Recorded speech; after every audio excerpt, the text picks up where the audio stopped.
دومیل news نے جو web site channel کا آغاز کیا ہے یہ بڑا خوش آئند ہے. دومیل اخبار کا کامیابی کی جانب ایک اور قدم، ویب چینل کا آغاز کر دیا. مقبوضہ کشمیر میں 1988 سے اب تک 40,750 شہریوں کو بھارتی افواج نے شہید کر دیا.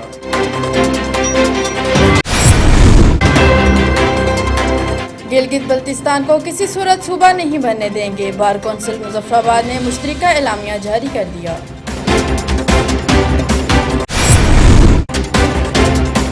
سپریم کورٹ نے فیس وصول کرنے سے نہیں روکا، والدین اطمینان رکھیں. صدر ایپیس کا سید اشتیاق بخاری کی پریس کانفرنس. تاجر 10 سال سے انتظار کر رہے ہیں، اب الیکشن وقت پر ہوں گے. چیئرمین تاجر جوائنٹ ایکشن کمیٹی رزاق خان.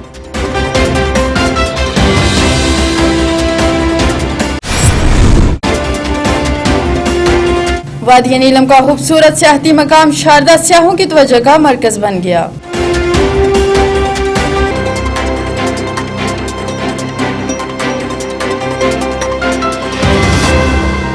السلام علیکم، دومیل نیوز کے ساتھ میں ہوں سمرا کمل اور میں ہوں خانزادہ محمد نثار.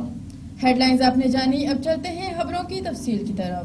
دومیل نیوز کا کامیابی کی جانب ایک اور قدم، دومیل اخبار نے اپنے ویب چینل کا آغاز کر دیا جسے عوامی حلقوں نے بہت سراہا. دومیل نیوز کا ویب پہ آنا ایک بہت اچھا اقدام ہے. اس سے جو ہے ہمارے عوامی جو مسائل ہیں وہ پوری دنیا میں جو ہے اجاگر ہو گئے ہیں، اور میں دومیل نیوز کو مبارکباد پیش کرتا ہوں. بہت خوشی ہوئی ہے کہ یہ جو دومیل اخبار ہوا کرتا تھا اب وہ اپنا دومیل چینل کی طرف جا رہا ہے، ماشاءاللہ ترقی کی طرف جا رہا ہے.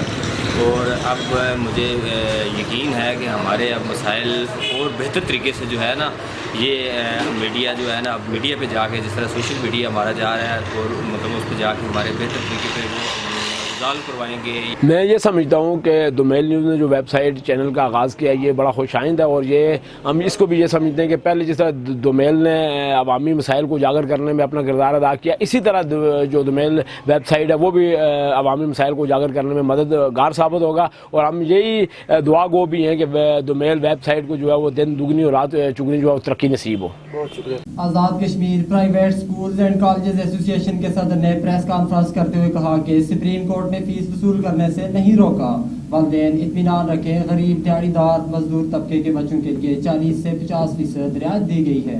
ہمارے ایجوکیشن سیکٹر کی بحالی ہوگی، تعلیمی ادارے ہی نہ کھلے تعلیم بھی کھل گئی، تعلیم کی بھی بحالی ہوگی. یہ اللہ پاک کا بڑا احسان ہے، یہ اس پاک ذات کی بڑی کرم نوازی ہے. ہم جتنا بھی اللہ پاک کا شکر ادا کریں کم ہے. اور جو ہی پہلے فیز میں تعلیمی ادارے کھلے، جب کالجز اور ہائی اسکول کھلے، ایپسکا نے پورے آزاد کشمیر کے 10 اضلاع میں کمیٹیاں تشکیل دیں. دیہی علاقوں کے لیے الگ سے کمیٹی بنائی گئی 5 رکنی، اور شہری علاقوں کے لیے 7 رکنی کمیٹی الگ سے بنائی گئی. بہت کمیٹیوں کو جو بنائی گئی وہ ضلعی صدور کی سربراہی میں بنائی گئی، اور ان کمیٹیوں کو مرکزی جو کیبنٹ ہے، مرکزی پریزیڈنٹ اور مرکزی سیکرٹری جنرل مانیٹر کرتے ہوئے ڈیلی کے بیس پہ رپورٹ لیتے ہیں. ہر روز 4 بجے ان جملہ کمیٹیوں کی رپورٹ آتی ہے. ہمارے جو نمائندے ان کمیٹیوں کے ممبران ہیں شہروں میں، گاؤں میں، ہر تحصیل میں، ہر ڈسٹرکٹ میں الحمدللہ پہلے دن سے 15 ستمبر سے تعلیمی اداروں کا باقاعدگی سے وزٹ کر رہے ہیں. اور وزٹ کرنے کے ساتھ ساتھ ایک چیز بڑی کلیئر ہے، میرا ادارہ جو آپ کے سامنے سے پریزیڈنٹ بات کر رہا ہے اگر ایس او پی پہ پوری طرح عمل درآمد نہیں کرتا تو میرے ڈسٹرکٹ پریزیڈنٹ کو پورا یہ حق حاصل ہے کہ میرے ادارے کی سفارشات بھیجے ایجوکیشن ڈپارٹمنٹ کو تو میرا ادارہ بند ہو جائے. ہمارے مظفر آباد کی وکلا برادری بھی گلگت بلتستان صوبہ بنانے کے خلاف میدان میں آ گئی. مرکزی ایوان صحافت میں پریس کانفرنس کرتے ہوئے کہا کہ گلگت بلتستان کے لوگ اپنے بنیادی حقوق سے محروم ہیں. گلگت بلتستان گزشتہ 70 سالوں سے وہاں پاکستان کے حکمرانوں نے وہاں کے لوگوں کو بنیادی حقوق سے محروم رکھا، اور جو یونائٹڈ نیشن کے ریزولوشنز کی روشنی میں ان کو حقوق دیے جانے چاہیے تھے وہ نہیں دیے گئے، اور وہاں ایک احساس محرومیت جو ہے وہ ڈیولپ ہوا. اور اس کے ساتھ ساتھ ریاست جموں و کشمیر کا جو قضیہ مسئلہ تحریک آزادی کشمیر کے حوالے سے جو بات ہے اس پہ بھی پاکستان کے حکمران